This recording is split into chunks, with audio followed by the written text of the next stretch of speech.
Усім добрий вечір. В етері телеканалу АТР Прайм. І я, його ведучий Айдар Муштабаєв. І я сьогодні дуже радий, що знайшла час з нами поспілкуватися подробно про війну і про все, що відбувається навколо неї. Одна з найкрупніших і найвпливовіших редакторів України, редакторка видання «Українська правда» Севгіль Мусаєва. Севгіль, салям алейкум. Алейкум салям.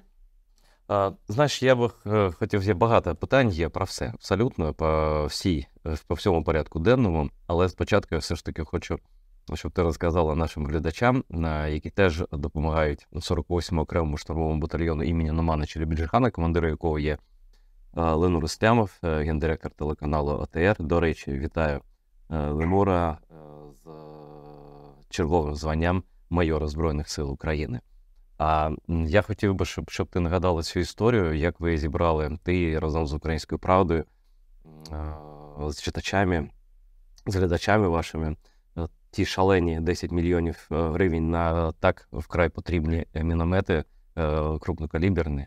Як це було і як це вдалося? І я думаю, що для тебе це вперше такий збір був.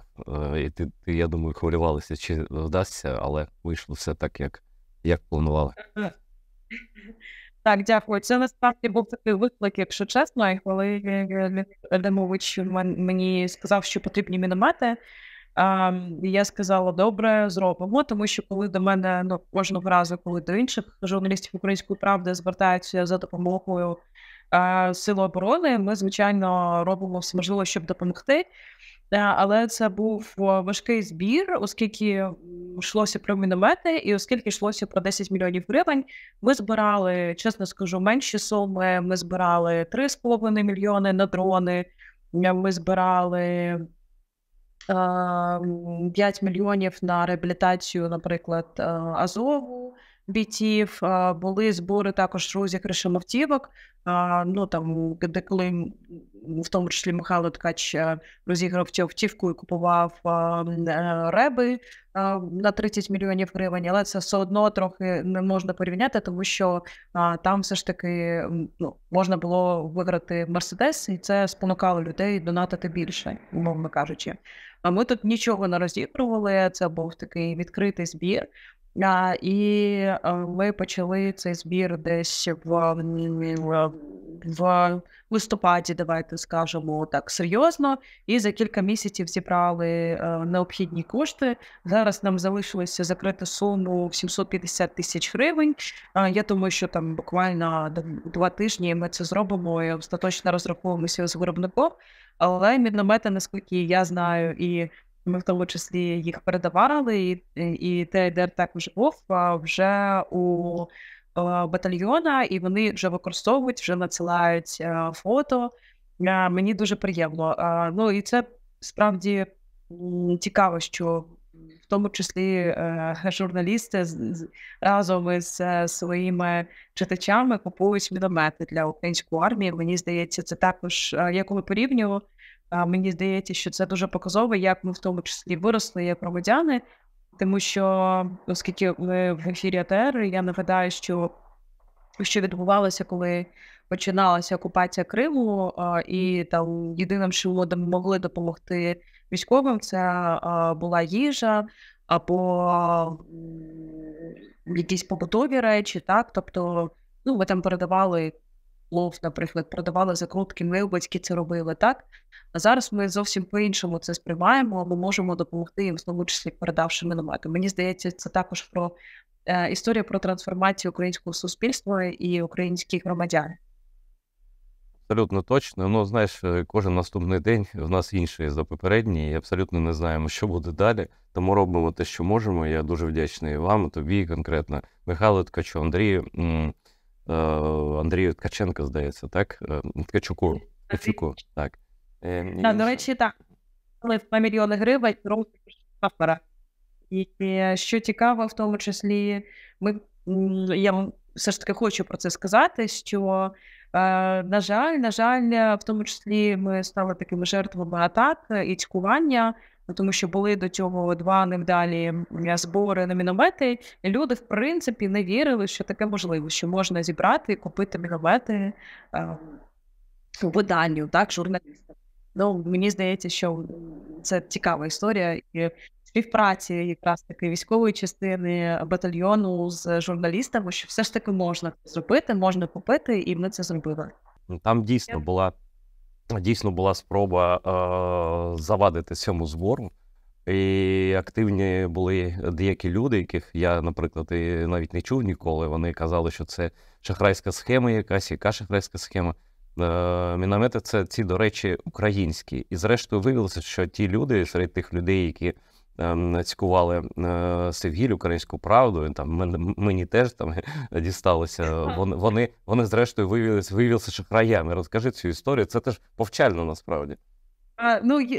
Там не доведено, що вони виявилися шахраями, але до них також до них виникли питання у інших користувачів, і зараз це велике обговорення, і в тому числі, що ті дії, які вони вчиняли, вони можуть мати ознаку шахрайських. Я просто не хочу звинувачувати так, навіть якщо є для цього підстави, тому що, на відміну від них, я все ж таки хочу оперувати даними, і допоки це не буде там доведено десь так і зафіксовано, кидатися словами не хочу, але так, до цих людей, які в тому числі підривали довіру до цього збору, виникли питання і, на жаль, не безпідставні питання.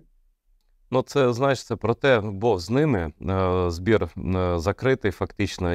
Я думаю, що ви ще збираєте донати, я певний, що ви закриєте цей збір. Українські міномети, українське видання, українські переважно донори, українські журналісти, і знаходилися українські люди, користувачі соцмережі, які щосили намагалися заперечити, що цей збір існує.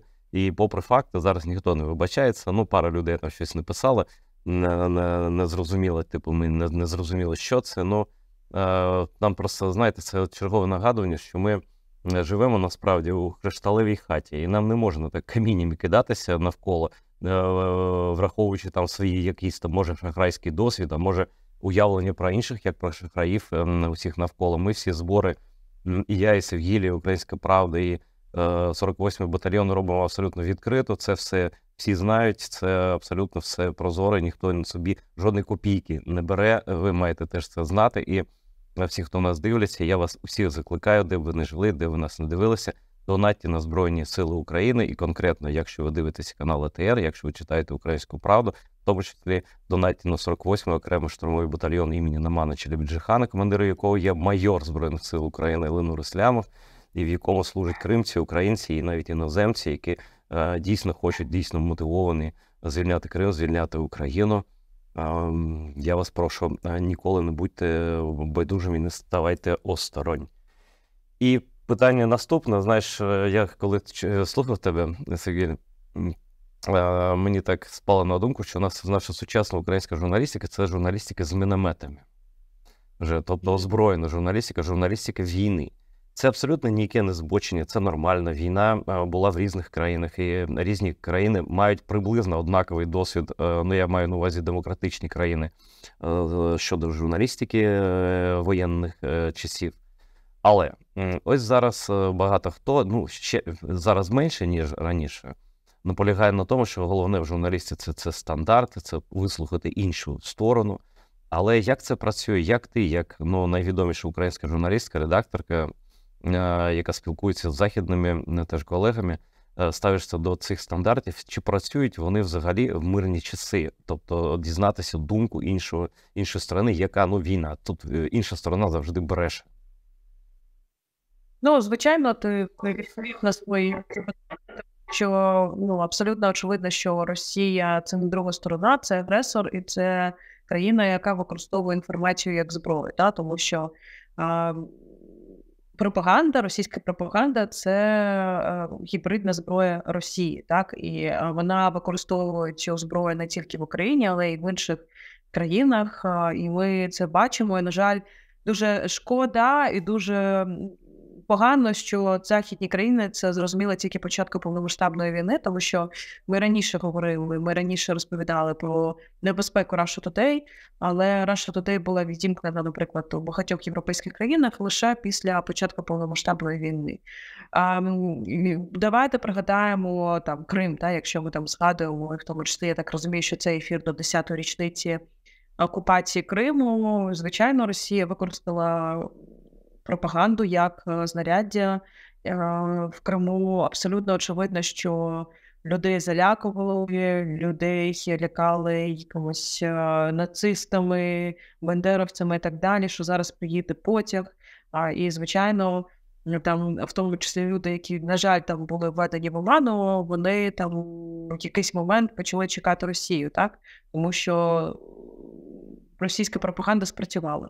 І нагадаю, що насправді пропаганда дуже добре працювала російська в Криму і до початку повномасштабного вторгнення. Усі ті російські видання, Кримські правди і так далі. В українському Криму, на жаль, було лише одне україномовне видання «Кримська світлиця», так? Все інше, тобто інформаційний простір, в якому жили кримчани, він був спотворений. І те саме потім, звичайно, Росія намагалася зробити і робила в Україні, звичайно, так, і в тому числі канали Медведчука, які ми можемо пригадати. І я би тут хотіла сказати про те, що Росія використовує культуру як частину своєї зброї, так, і напередодні повномасштабного вторгнення була абсолютно очевидна інформаційна кампанія, і наративи російської пропаганди ширилися, і в тому числі Україна насправді показує дуже героїчний приклад того, як можна з тією російською пропагандою боротися. Боротися можна лише правдою. Відповідаючи на твоє питання, мені здається, що в тому числі війна в Україні, вона змусила переглянути свої стандарти таких динозаврів світової журналістики, так, і в тому числі через активну позицію українських журналістів, тому що ми їм про це писали, ми їм нагадували, ми дискутували з ними, що це некоректно, наприклад, коли ви берете на коментар у Гіркіна, чи коли ви даєте там сторону якихось самопроголошених республік, так, тобто, і люди під цим тиском, я маю на увазі іноземні видання, вони також змінювали свою точку зору. Вони досі, на жаль, не розуміють всіх аспектів зброї інформаційної Росії, на жаль, але, звичайно, прогрес очевидний. В тому числі очевидний прогрес в українській журналістиці, тому що нас дуже легко було ввести в оману, наприклад, в 2014 році. І зараз я маю на увазі, звичайно, незалежних журналістів, незалежні медіа, дуже досвідчені. У мене вчора, наприклад, була шведська журналістка, вона дуже хвалила і дуже була вражена рівнем української журналістики, хоча вона достатньо давно вже працює в Україні, навіть вже майже вивчила українську мову і намагалася брати інтерв'ю в мене українською мовою. Вона казала, що дуже високий рівень журналістики, як ви це можете пояснити? Я їй відповідала, що коли ти 10 років фактично борешся з російською пропагандою, 10, в тому числі, так, є традиції незалежної журналістики антикорупційної, звичайно, ти розвиваєшся, так? Тому, насправді, коли почалася повномасштабна війна, ми також з колегами цю дискусію мали, нам стало зрозуміло, наскільки недосконалими є стандарти світових медіа, і наскільки іноді перебільшена їх професійність. Наприклад, не хочу називати видання, але думаю, що професійні журналісти точно згадають. Хоча чому не називати? New York Times нещодавно написав статтю про те, що в полон потрапили тисячі українських військових в Авдіївці. І абсолютно очевидно, що ця інформація не відповідає дійсності, тому що там не було такої кількості військових. І я, спілкуючись з військовими, дізналася, що New York Times цю інформацію взяв від 2 рядових військових, тобто не від командування. Вони не поспілкувалися з усіма бригадами, які стояли на Авдіївському напрямку, так? Вони не спілкувалися, наприклад, з 3-ю штурмовою, 47-ю бригадою. Я не хочу говорити конкретно, з ким вони спілкувалися, звідки у них ця інформація, але в тому числі вони не врахували той факт, що коли рядові солдати, рядові військові виходять з такого оточення складної операції, вони можуть по-іншому сприймати дійсність оточуючи, так? Тому що ти перебуваєш в стані ефекту, і ти можеш сказати, насправді, невимушено там сказати, що тисячі потрапили в полон.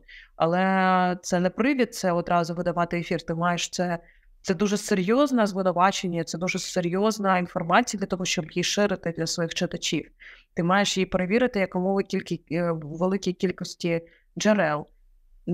Тому так, насправді ще інша показова історія, де я хотіла б розказати, як працюють стандарти. Історія з першим звільненням Залужного, якщо ти пам'ятаєш, так, це було навіть наприкінці січня 2024 року, коли телеграм-канали почали писати, коли написав Борислав Береза, що Валерія Залужного сьогодні звільнили. І ми, звичайно, Українська Правда, що почала робити? Перевіряти цю інформацію. І виявилося на етапі перевірки, хоча всі наші колеги почали вже писати, що це правда, що частина джерел казали, що це так правда, і ця частина джерел була з оточення Валерія Залужного, а частина джерел, наприклад, з якими спілкуються наші журналісти, наприклад, в Офісі Президента, вони це заперечували. І ми, насправді, там витратили годину, обдзвонивши, написавши там 2 десятках співрозмовників, найвищого керівництва. Це дуже високий рівень, так? Тому що коли такі ситуації трапляються, ми починаємо писати всім, так? І вся це робить. І я пишу, і наші романи пишуть, і інші журналісти, всі дізнаються. І тільки за годину нам вдалося з'ясувати, в чому все ж таки суть. Суть була в тому, що дійсно розмова мала місце. Дійсно, президент озвучив те, що планується звільнення, але указу не було, і Валерій Залужний відмовився йти у відставку добровільно. І тому, фактично, так, розмова про звільнення була, але указу не було. І тому новина на Українській Правді вийшла саме таким заголовком, а вже потім, після цієї новини, дав коментар прес-сектора президента Сергій Нікіфоров. Я наведу просто цей випадок як приклад професійної роботи і нагадаю нашим глядачам про гігієну інформаційну. Тобто не беріть в руки нічого, що не є перевірено надійним джерелом інформації. Ви бачите, скільки людей працюють просто над однією новиною, над однією важливою, але в принципі так треба працювати над кожною новиною. І коли я бачу такий абсолютно інший підхід, гайпожерливий підхід до новин, а це, на жаль, багато цього ще зустрічається, попри прогрес, про який згадали Сергій, дуже я радий це чути, що так оцінюють наші колеги західні. Нас ось залишається така брудна маса не інформації, а припущень, зливів, тощо. Це зрозуміло, в нас глядач грамотний. Я просто хочу продовжити, знаєш, про що? Про колег. Ти трохи згадала, але от ось буквально днями, позавчора, був черговий скандал, він швидко закінчився, але у Міністерства охорони здоров'я один із підрозділів цього міністерства взяли керівничкою з медіа, колишню редакторку телеканалу ЗІК часів, коли його купив Медведчук, і ми всі бачили, там звільнялися люди, багато людей звільнилися тоді, і він був переформатований абсолютно на проросійське видання, яке готувало фактично окупацію України. І ось цю редакторку взяли на держслужбу фактично, на службу, на роботу в державну інституцію. Піднявся скандал, вона сама звільнилася, тобто не працювала вона там фактично, але написала, що всі помиляємося, і зараз мій чоловік на фронті, але я піду з посади, якщо так треба, щось таке, і буду працювати далі на країну, на допомогу Збройним силам. Це не порожні слова. Так вільний пересказує так вільно те, що вона написала. Питання таке. Дійсно багато наших колег, які просували так званий «русський мір», я прізвищ не буду називати, я думаю, всі тут їх знають, вони перевзулися в різний спосіб, і в різні взагалі є випадки. Як нам ставитися до цього? Чи є така, знаєш, індульгенція за замовченням? Тобто, якщо ти зараз за Україну, то добре, ми нічого не пам'ятаємо і продовжуємо жити, нібито нічого не сталося. Або ось таке складне питання, коли в людини дійсно там чоловік на фронті, і вона каже, що вона патріотка, але багато людей мають пам'ять. Ось що робити? І взагалі потрібна нам така у нашій професії, ну, може, не офіційна, але така де-факто моральна заборона, моральна, як це називається? Ілюстрація. Дивись, найголовніша риса журналіста, окрім того, що має бути там наполегливість, має бути там цікавість, що критичне мислення, правильно? І якщо брати за основу саме це, то тоді питань не залишається, тому що абсолютно очевидно, ось для будь-якого журналіста, який працював в медіа, чи має навички критичного мислення, хто такий Віктор Медведчук для твоєї країни. Навіть там суперпатріотична людина, яка там, тобто патріотична людина має розуміти, хто такий Віктор Медведчук. Навіть з шкільної програми, так, зважаючи на кейс Стуса. Один кейс Стуса вже не можна пробачати Віктору Медведчуку. Правильно? Тобто ми йдемо... Це смерть. Насправді це гра з життям і смертю інших людей. І країни в цілому. Абсолютно. А далі ми знаємо, хто такий Віктор Медведчук. Що він кум Путіна, да? Тобто що Путін його кум, що він робив за часів Кучми, так? І що ми віримо, що Віктор Медведчук просто так купує медіа для того, щоб цінувати функції і принципи незалежної журналістики? Ні. Правильно? То чому ти, там, доросла людина, журналіст, який закінчив факультет журналістики чи інститут журналістики, маючи журналістський досвід, йдеш працювати на його канал? Перше, у тебе навички критичного мислення відсутні, і тоді ти поганий журналіст за замовченням. А друге, тебе цікавить що? Тебе цікавлять гроші або кар'єра, або реалізація. І якщо виходити з цієї парадигми, абсолютно очевидно, що має бути кенселинг професії. Абсолютно очевидно. Тому що або у людини відсутні навички критичного мислення, і вона поганий журналіст, або вона працювала там за гроші. А якщо вона за гроші продавала свою країну, то як вона може зараз паразуватися і говорити, що вона патріот? Так, тобто тут і про зраду йдеться, і про те, що це... Хто такий Віктор Медведчук? Тобто людина зі шкільної програми розуміє, хто такий Віктор Медведчук. Віктор Медведчук – це ворог України. Ти пішла працювати на людину, яка ненавидить твою країну. Як ти можеш називати? Так, я поважаю, що її зараз чоловік іде на фронт, але є зв'язок між тим, що вона працювала на каналі Медведчука, і тим, що її чоловік зараз змушений йти в армію. На жаль, він очевидний. І людина з навичками критичного мислення мала це зрозуміти. Так, це жорстоко. Мені її шкода дещо в людському плані. Але в професійному – ні. Тому що в професійному плані не розуміти, хто такий Віктор Медведчук і яку загрозу несуть канали Медведчука, неможливо. Все. Тобто це крапка. Тобто її все ж таки цікавило, що кар'єра та грошова реалізація.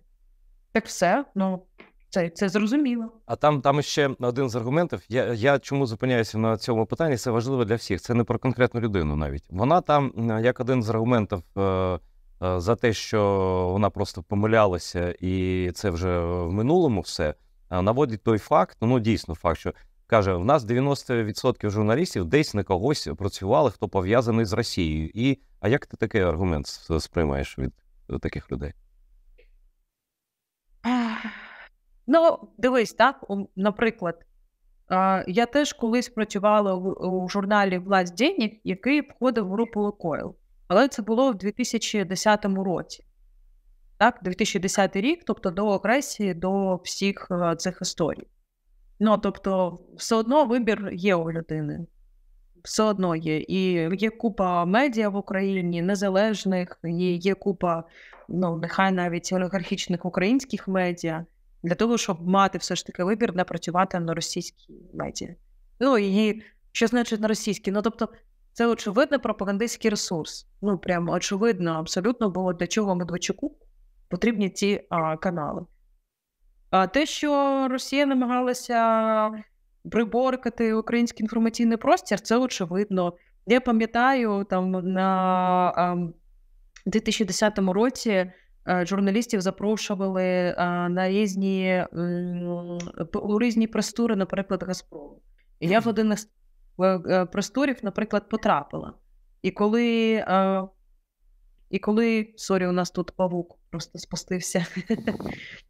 Це буває. І коли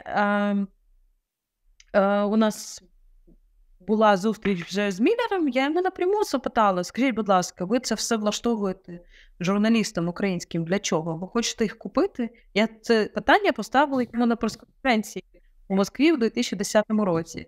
Це що потім прокляли всі газові експерти, які сиділи на заробітній платі Газпрому. Звичайно, більше я в жодні там простори Газпрому не їздила. Але це було, тобто це така латентна спроба купити, задобрити і так окупувати потім нас. Тобто, якщо зараз,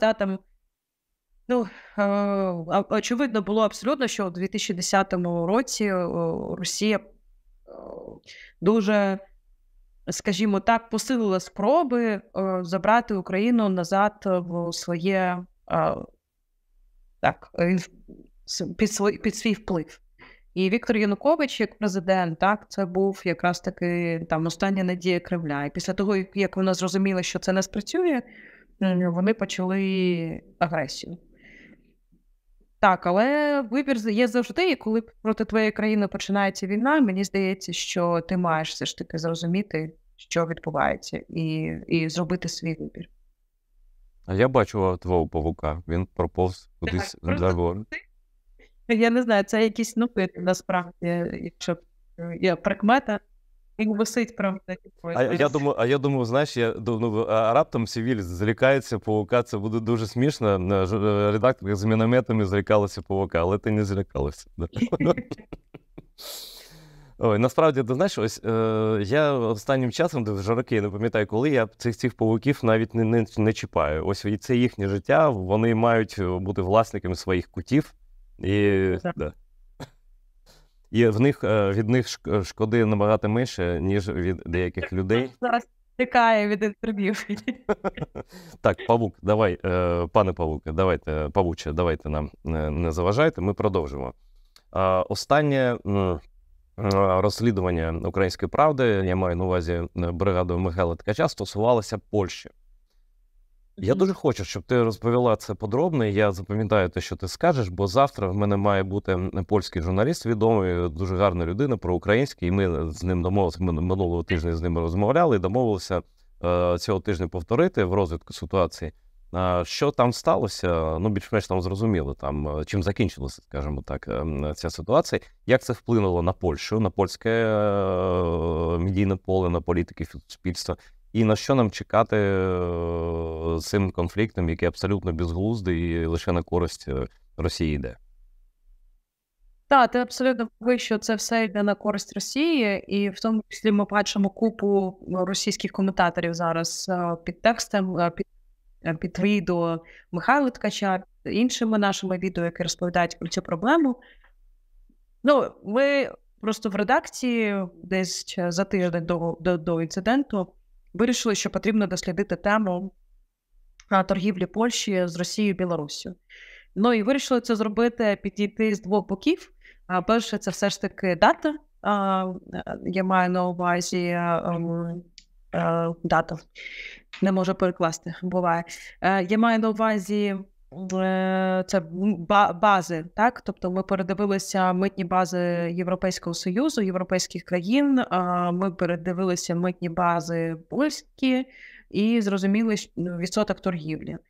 Тобто одна була науковий підхід. Тобто ми довели це цифрами, що торгівля є і торгівля зростає порівняно навіть з 2021 роком. Тобто з 2024 року Польща збільшила кількість аграрної продукції, яка вона купує в Росії і у Білорусі, і транзитом. Водночас вона взагалі припинила купувати продукцію аграрну українську. Але ми вирішили, що цього там недостатньо, і потрібно також показати, як це виглядає на кордоні, і що відбувається на польсько-білоруському кордоні. Тому що на польсько-українському кордоні ви бачили, це жахливо. Я, чесно кажучи, і чому ми вирішили це показати, тому що мене морально вбило бачити наше зерно, коли вони висипали в черговий раз четверте збіжжя, яке таким важким трудом ми добуваємо, так, вирощуємо, це під обстрілами, так, це важко. І після цього його висипають на землю, так.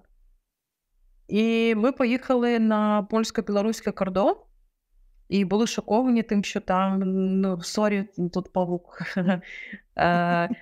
Це не зросло павутинням. Тобто, що ми очікували? Що на польсько-білоруському кордоні там все там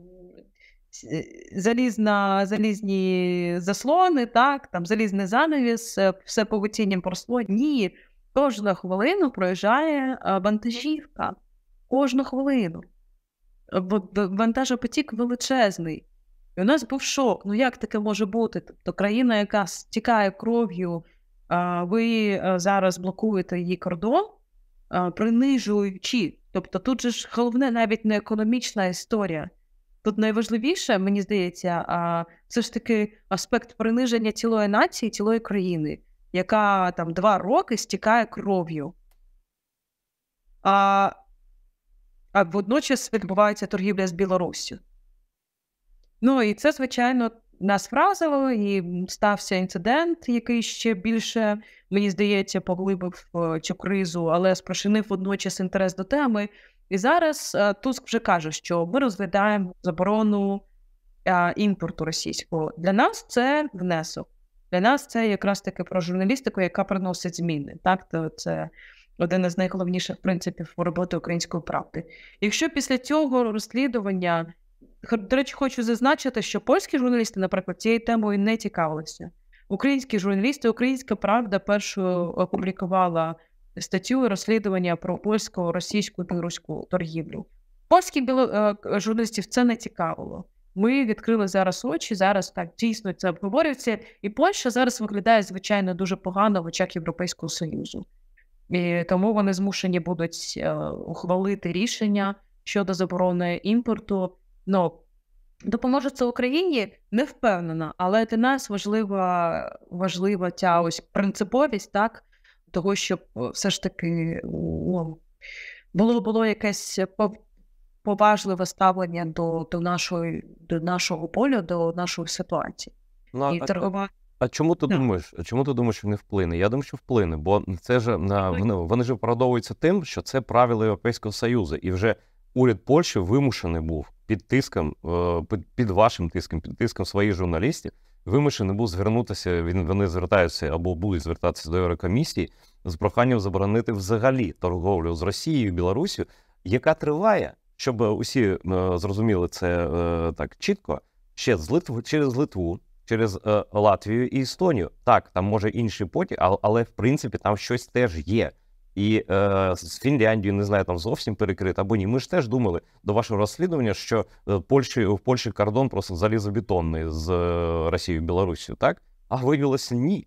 Абсолютно не так. І водночас я читаю новини. Третю вже кулю повітряну знаходять поляки там поруч з кордоном з так званою Калінінградською областю. Тобто Росія абсолютно влаштовує те, що їй потрібно зараз, розвідку, там, кордон не заблокований, укріплень немає. Зате торговля процвітає. Я думаю, що це важливий внесок. Якщо це взагалі в Європі буде заборонено, ця щіль, вона закриється. А вона, як виявилося, велика. Ми сподіваємося на це, і це наша мета. Це наша мета. Але я хотіла, знаєте, про що ще сказати? Ми коли з Михайлом говорили, що відбувалося там ці 4 години, коли його допитували в польській комендатурі, він сказав, а ми НАТО. І у нас війни немає. І це теж настільки жахливо, розумієш? Ну, тобто поляки, які пережили 39-й рік, там, окупацію Польщі, які знають, як це буває, і зараз просто, ну, фактично з нас не сміються через те, що ми не НАТО, і через те, що у нас стільки людей загинуло, військових, цивільних. Ну, як так можемо? Не знаю, взагалі це огидно, і це абсолютно недалекоглядно з будь-яких там причин. Багато можна про це говорити. Ну, по-перше, торговий баланс, він на користь Польщі. Тобто будь-яке перекриття товаропотіку, це уражає в негативному сенсі польську економіку в першу чергу. Так, нам це і огидно, і нам боляче це, і ми воюємо, але Польща несе збитки через це. І про це теж чомусь польські журналісти не дуже пишуть. А хоча це не дуже і важко це скласти це, значить, уравніння, так? Але ще з точки зору моральної. Ось зараз така криза довіри взагалі. Вже коли хтось каже про гарантії Сполучених Штатів, усі сміються. Ну просто сміються і все. Бо які гарантії? Ну ви ж бачите, що відбувається, так? Потім, і в тому числі... Бачу, я це чую, я це чула на Мюнхенській конференції від сенаторів, які кажуть, що у Європи немає достатньо зброї, у Сполучених Штатів немає достатньо зброї, тому Україна та Росія мають сісти за стіл перемовин. Ну, тобто... Тобто ми тут хотіли побудувати демократичний світ, але не вийшло. Перепрошуємо, пане Путіну, так ми тут здаємося трохи. Да? Ну це абсолютно недалекоглядно, і в той же час Польща дорікає Сполученим Штатам, що вони ненадійні, і їм доведеться навіть ядерну зброю робити свою, бо немає довіри гарантіям Америки навіть в рамках НАТО. Бо, як виявилося на практиці, там жодного зобов'язку немає навіть в межах НАТО. Абсолютно, це добровільна участь. Я тобі чесно скажу, що дуже пожвавилася ядерна риторика, наприклад, в Німеччині. Вони хочуть мати свою ядерну зброю, тому що вони не впевнені, що там Сполучені Штати якось захистять. А вони збільшують оборонний бюджет до 2%. Тобто Європа вчиться бути самостійною, тому що, на жаль, у нас велика вирогідність стати свідками занепаду США як глобального гравця, як суперсили. І якраз таки через їхню ізоляціоністську політику і через їхню внутрішню риторику, яка абсолютно зараз деградує, в тому числі цю американську винятковість, яка здобувалася десятиліттями зовнішньої політики Сполучених Штатів Америки. І це загрозливе явище. І в Європі це почали розуміти. Тобто те, що я ось побачила в цьому році на Мюнхенській безпековій конференції, те, що Європа вчиться бути самостійною, тому що вона не розраховує на підтримку США.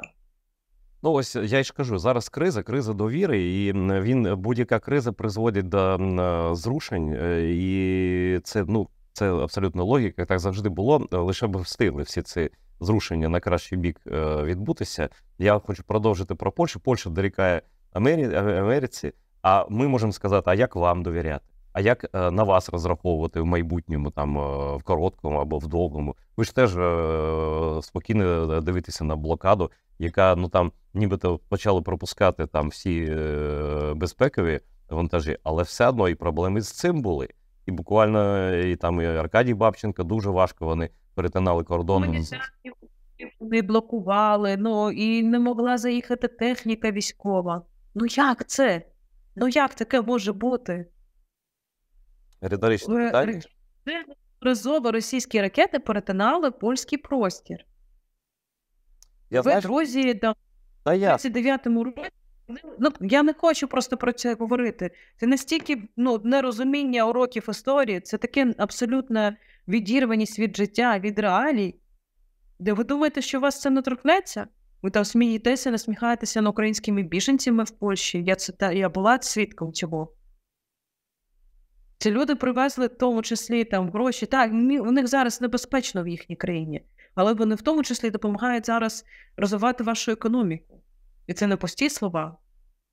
Слухай, ми ж знаємо, наскільки багато поляків від українських біженців. Це так. В них збільшуються податки, в них зростає економіка. Ну, тут треба ще визнатися, не дуже гарний зв'язок. Так стається, що я ніби тебе перебиваю, а я тебе не хочу перебивати. Ось, тому так, я буду руку підіймати тоді. Дивись, там ще в чому проблема. Там багато поляків поїхали в Німеччину працювати, багато поляків поїхали в Британію працювати, в Америку. Тобто в них нестача на ринку праці. І абсолютно всі об'єктивні дані кажуть за те, що для них і біженці наші – це на користь Польщі. І торгівля з Україною абсолютно на користь Польщі. Тому абсолютно, і у порівнянні з кордоном Польщі і Білорусі, так званої фактично з Росією, з Калінінградської області, тут, здається, зрозуміло, що за ними, за цими фермерами, стоять інтереси Росії. У мене немає доказів, і я не знаю, чому немає доказів таких у спеціальних служб Польщі. Наприклад, в Естонії майже щодня саджають якихось агентів, шпигунів там завербованих. А в Польщі спокійно спостерігають за цим, нібито, так ви ж просто наступні. Як можна цього не помічати? Може щось зрушиться, але тверезість, вона не завадить точно полякам, які нібито дійсно забули, що з ними самими було. Через них усі війни світові йшли. Абсолютно. Вони найбільш там потерпіла країна, ми і Польща, через усі світові війни. Але в нас зрозуміло, що а там ще процес протверезення відбувається, не знаю як. Це твій прогноз на цю кризу, найближчий. Важко сказати. Була ж надія, що після обрання Туска щось зміниться, але ми бачимо, що нічого не змінилося після приходу до влади Туска. Але і ми фактор на місцевих виборах, і місцеві вибори важливіше, ніж цінності, ніж будь-що. Не знаю, мені важко сказати. Я все ж таки сподіваюся, що буде знайдене якесь порозуміння. Я не виключаю, що в тому числі, на жаль, що ця криза – це також наслідок, можливо, особистих стосунків Дуди і Зеленського. Це може бути, так? Але не має страждати уся країна, не мають страждати люди, які вже 2 роки живуть у умовах повномасштабної війни. Тому я сподіваюся, що все ж таки буде знайдений якийсь крок до порозуміння і до вирішення цього конфлікту.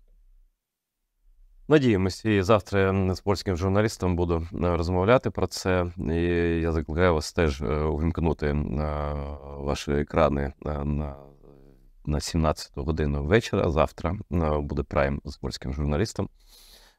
А хочу про безпеку Європи продовжити. Ось Європа не готувалася до війн взагалі. Я це знаю з багатьох джерел, у мене друзі є там, в тому числі військові. На жаль, так є. І так смішно читати і уявляти, що Північна Корея більше виробляє снарядів, ніж Європейський Союз. Серйозно? Ви не жартуєте? Ні, це не жарти. 2 роки війна йде, і лише зараз вони про щось думати почали, про якесь виробництво в себе. Причому там ризику-то немає, їх ніхто не бомбить. Там вони можуть будувати, не знаю, 10 мільйонів снарядів виробляти, дивлячись на економіку Італії, особливо там Північної Італії, Німеччини, Франції, Польщі. Та там працюй. Є брак лише політичної волі. І зараз до політичної волі ми перейдемо. Звісно, я хочу запитати про Макрона, про твоє враження і чому він такий став, так? Хоча був дуже лагідний щодо Путіна раніше. Але ось про безпеку Європи. Наприклад, зараз французький же голова МЗС сказав, що в разі, якщо Україна впаде, тобто вони вже навіть таке припускають, що те, що вони про це думають, про найгірший сценарій, це насправді добре, але ось просто як дискурс змінився. Якщо Україна впаде, то я б не надіявся на Європейський Союз, каже міністр закордонних справ Франції, єдиної континентальної ядерної держави Європи. Так? І далі. Немає кордонів. Не те, що немає там укріплень вздовж кордону з Росією, так званою Білорусією і в європейських країнах. Торгівля розквітає, але ж немає взагалі кордонів і всередині Союзу Європейського. Тобто, я дивлюся там соцопитування. Польща, Німеччина. Там переважна більшість захищати свої країни не хочуть. Тобто, в разі наступу Росії вона може розраховувати на те, що кордонів немає, і всі поїдуть. І тобто всі в Португалії будуть потім десь. Просто всі, хто не захочуть воювати. Тобто, а взагалі, як вони уявляють собі або треба мати загальноєвропейську армію, яку зосереджувати на кордоні з ворогом, очевидно. А сидіти по державах своїх – це абсолютно порожня ідея, бо просто коли почнеться це біженство, кордонів немає, нічого не стримує, ну крім моря, там десь у Франції, Португалії. Як вони взагалі бачать майбутнє своєї безпеки? В принципі, навіть якщо все залишиться так, як є, або стане гірше, або буде краще, але все одно Росія залишиться. Дивись, я знаєш, про що згадала? Про епізод, який мені розповідав мій знайомий. До нього на виробництво приїхав Борель, виробництво дронів. І наскільки він був шокований темпами, масштабом, і він сказав, він казав, нічого собі, ми, наприклад, такого не могли би зробити. Тобто, це про рівень технічної підготовки в тому числі, тому що, там, умовно кажучи, ці FPV дрони, вони стали великим фактором у цій війні, і Європа тут вчиться у нас. Вони готуються, тобто вони зрозуміли небезпеку, вони чують, вони почали чути, вони розуміють, що на Сполучені Штати розраховувати буде складно і важко, і тому потрібно збільшувати оборонний бюджет, що вони фактично почали робити в багатьох європейських країнах. Водночас, що я чула, але знову ж таки хочу сказати, що це на рівень найвищого політичного керівництва, це більше рівень радників і рівень аналітиків, але сінктенки, знову ж таки, аналітичні центри відіграють велику роль у різних сценаріях, які в тому числі малюють уряди цих європейських країн. І ось у сінктенках я за останнім часом неодноразово чула тезу, що зараз потрібна оперативна пауза у російсько-українській війні. Для чого? Для того, щоб вони абсолютно чітко розуміють, що за 3 роки буде великий конфлікт для Путіна з Європою і з НАТО, і потрібно підготуватися до цієї війни. Тобто вони готові зараз, умовно кажучи, там, і кажуть про можливість заморозки української війни, так? Але того, щоб в тому числі підготуватися собі. Так? І так обережно озвучують, в тому числі там, і мені це на зустрічах, і іншим українським там, і журналістам, і експертам, і депутатам, як ви це сприймаєте. Як ви сприймаєте такий сценарій, якщо ми ось по ньому підемо. Але що їх лякає насправді останнім часом, це теза, яку я їм пояснюю. Кажу, дивіться, я вчилася в Криму, і там 10 років тому Росія окупувала Крим. І зараз частина моїх однокласників воює за Росію у складі російської армії проти України. Ви розумієте, що якщо там щось станеться погано з Україною, буде окупована частина України, ті люди, які залишаться на тих окупованих частині, вони просто стануть ресурсом для російської армії проти війни з НАТО. Це так робив Гітлер. Так, Гітлер завоював Європу. Крок за кроком він підкоряв собі країни і набирав у своє військо. Там воювала вся Європа за Гітлера. Це ж урок він був, в принципі. Так. І це їх дійсно лякає. Тобто вони почали це розуміти, вони цього бояться, але все одно у них є там... з одного боку вони розуміють загрозу, з іншого боку вони все одно вважають, що можна якось Путіна задобрити. І знову ж таки, я тобі хочу сказати, ті усі потуги, які зараз відбуваються, і знову ж таки з Таурусами, так, з Німеччині, це ж абсолютно жахлива, ганебна ситуація. Знаєш, чому вона виникає? Тому що Німеччина залишає за собою все ж таки можливість виступити посередником у вирішенні конфлікту, у вирішенні війни, не конфлікту, це знову ж таки їхня риторика, між Росією, тобто, фактично агресором, так? І що їхнім аргументом у цих перемовинах буде те, що вони не надали Україні Тауруси для того, щоб зруйнувати Кримський міст, так? Тобто, і тому вони... Дивись, і це з Севгіль, дивись, от посередникам. Хочете запитати в пана Шольца, А ви підпишетеся як гарант під цією угодою, що Росія не буде далі воювати? От взагалі, хтось візьме на себе таку відповідальність? Вони ж розуміють, що він бреше завжди. Ніхто не візьме. І це все розуміють. Ну, тобто, знаєш, я тобі так скажу, що це так жахливо, тому що вони все прекрасно розуміють, але це, як, знаєш, не дивись вгору. Тобто ця комета вже вона летить, вона зараз спаде.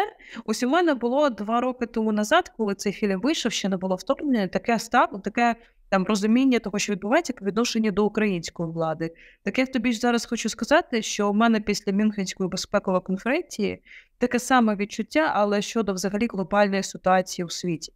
Тому що просто кількість проблем, які залишаються невирішеними, вона досягла такої критичної мети, і відкладати далі це неможливо. І ми вже це, ну, тобто вони вже забігають у останній вагон, але вони все одно думають, що цей вагон їх летить не до прірви, а до щасливого майбутнього, де вони можуть ще там в цьому купе цього вагону випити там, не знаю, коктейль чи насолодитися там мирним життям. Ось така в мене аналогія. І, на жаль, тобто це дуже складно розуміти, важко, особливо, я не знаю, тобто я коли була в Мюнхені, якраз були найжахливіші дні в Авдіївці, так? І ти там чуєш, що сьогодні, якщо не виведуть українські війська, вони можуть там опинитися в оточенні. І тут ти бачиш людей, які мають ухвалювати рішення, так, і від їхніх рішень залежить дуже багато всього, а вони бояться ухвалювати ці рішення. Тобто сучасний світ відкладає ухвалення непопулярних рішень, складних рішень. Ніхто не хоче нести відповідальність. Ти знаєш, ось і тут на сцені... Я тобі сорі, що я переб'ю. Я їм сказала, дивіться, вони мене попросили поставити питання на панелі, яка, знаєш, як називалася? Втома від України... боротьба з втомою. Скільки ще потрібно для перемоги України? Я встала і сказала їм, дивіться, а ви можете уявити назву такої панелі у 1943 році під час Тегеранської конференції? Боротьба з втомою. Що коштуватиме перемога на Польщі? Чи як нам допомогти Великій Британії перемогти у цій війні? Ні, тому що вони розуміли, союзники розуміли загрозу для всіх. І було ухвалене рішення, все ж таки так, того, щоб відбулася капітуляція нацистської Німеччини, і що Гітлер має потерпіти поразку. А вони поки що все одно намагаються з усіх сил зберегти обличчя Путіну, і що Путіна можна задобрити. Ну, тобто вони отримують велику війну і все. Тобто це абсолютно очевидно. Слухай, я думаю, що сучасні політики, я перепрошую, але значно тупіші. Це очевидно, бо тоді союзниками були люди, які ненавидили один одного. Черчилль, Сталін. Це абсолютно антиподи. Вони ненавиділи щиро і систему один одного. Але потрібна була спільна перемога просто задля спільних інтересів, може і різних інтересів, так, але задля їхніх інтересів в першу чергу, так. Знаєш, і тут виходить на сцену Наполеон сучасності Еммануель Макрон, якого всі вважали такого дамського типу, ну, на побутовому рівні, такого дамського типу політиком. Я взагалі, коли був у Франції, думав, що вони просто збожеволіли всі. Я з його радниками спілкувався, казав, у вас тут Russia Today, у вас тут пропагандисти російські. Макрон збирається на зустріч з Путіним, він потім поїхав там з ним, ходив там парою вздовж фінської затоки. І вони посміхались так по-дебільному, якщо чесно, так? І я думав, ну це все, це країна, якої не існує просто. Ну, зараз так, здається, виглядає Сполучені Штати, а Франція набуває, я не знаю, якоїсь Наполеонщини, Бонапартщини. І він вже багато разів повторив. На нього вал критики почався спочатку, його почали хейтити, якщо так мовою соціальних мереж казати. На нього накинулися, але абсолютно безпорадно, німецькі чиновники, які зрозуміли, на чий бік це все. Ну, це фактично про те, що ти казала, так? Але його підтримав президент Чехії, він же колишній керівник НАТО, так? Його підтримали лідери Балтійських країн, здається, Фінляндія, здається, хтось іще. І я думаю, що цей процес, він лише розпочинається, процес тверезості. Бо коли він каже про можливість участі в бойових діях на території України, це він не фантазує. Це просто колись може, треба завжди розраховувати на поганий сценарій. І просто вибір буде дуже простий. Або ви зі своїми військами воюєте тут, або ви воюєте в себе. І такий вибір, він тут вже ніхто не буде там вагатися ні з Таурусом, ні з ким, як в найгіршому сценарії. Але добре, що Макрон почав цю розмову. Скажи, чому так сталося, чому саме Макрон, чому і як цей процес розвивається далі, бо я здаюсь Путіну, ми ніколи не введемо війська, то ви хоча б помовчіть, навіщо ви це кажете йому? Ви ж його лише захочуєте далі воювати і наважитися напасти на НАТО, зрештою. Слухай, мені здається, ми ж розуміємо, що конкуренція між Францією та Німеччиною, вона нікуди не дівалася, так? І лідерство Меркель там роками в Німеччині і в Європейському Союзі, так, і німецько орієнтована там Європа, вона, фактично, там, можемо сказати, зазнала своєї поразки. Тому що вся політика Меркель на умиротворення Путіна у підсумку обернулася великою війною в Україні. І в тому числі там катастрофою для іміджу Німеччини зараз, в тому числі. Це усвідомлення тільки приходить, але воно приходить, так? І мені здається, що Франція просто використовує, не використовує, вона намагається в тому числі показати своє лідерство в Європі, зважаючи на те, що все ж таки Німеччина обрала роль такого голуба миру, тобто вони теж змінюються, вони трансформуються, але Тауруси, тобто червона лінія і багато інших червоних ліній. До речі, в оточенні Шольца є люди, які дуже виступають за перемовини, за припинення війни. Наприклад, такі, як Вольфганг Шмідт, які це писали німецькі медіа, що він виступає за альтернативні сценарії, які передбачають перемовини і підписання. Я перепрошую, а їм що, Путін сказав, що він хоче перемовин? Він що, ви Путіна запитати не забули раптом? Я перепрошую. Я думаю, що є це сподівання. Тобто я ж кажу, що вони завжди сподіваються, що щось можна зробити. Це ось ця політика Ангели Меркель, воно таке враження, що вона в мізках заїла, а Франція розуміє, що зараз в Європі приходить доба нового лідерства. І це антиподне лідерство до лідерства Ангели Меркель, так? Тобто доба Ангели Меркель, вона там закінчилася у 2021 році, але там ще такий хвост комети був, а зараз вона абсолютно показує, що все, що можна було зробити неправильно, все було зроблено неправильно по відношенню до Росії. І Nord Stream, так, давай згадаємо, і ці всі обійми з Путіним, і там намагання посадити за стіл перемовин, і нормандський формат, і так далі. Тому Франція відчула свою силу, вони були дуже тривалий час в тіні Німеччини, так?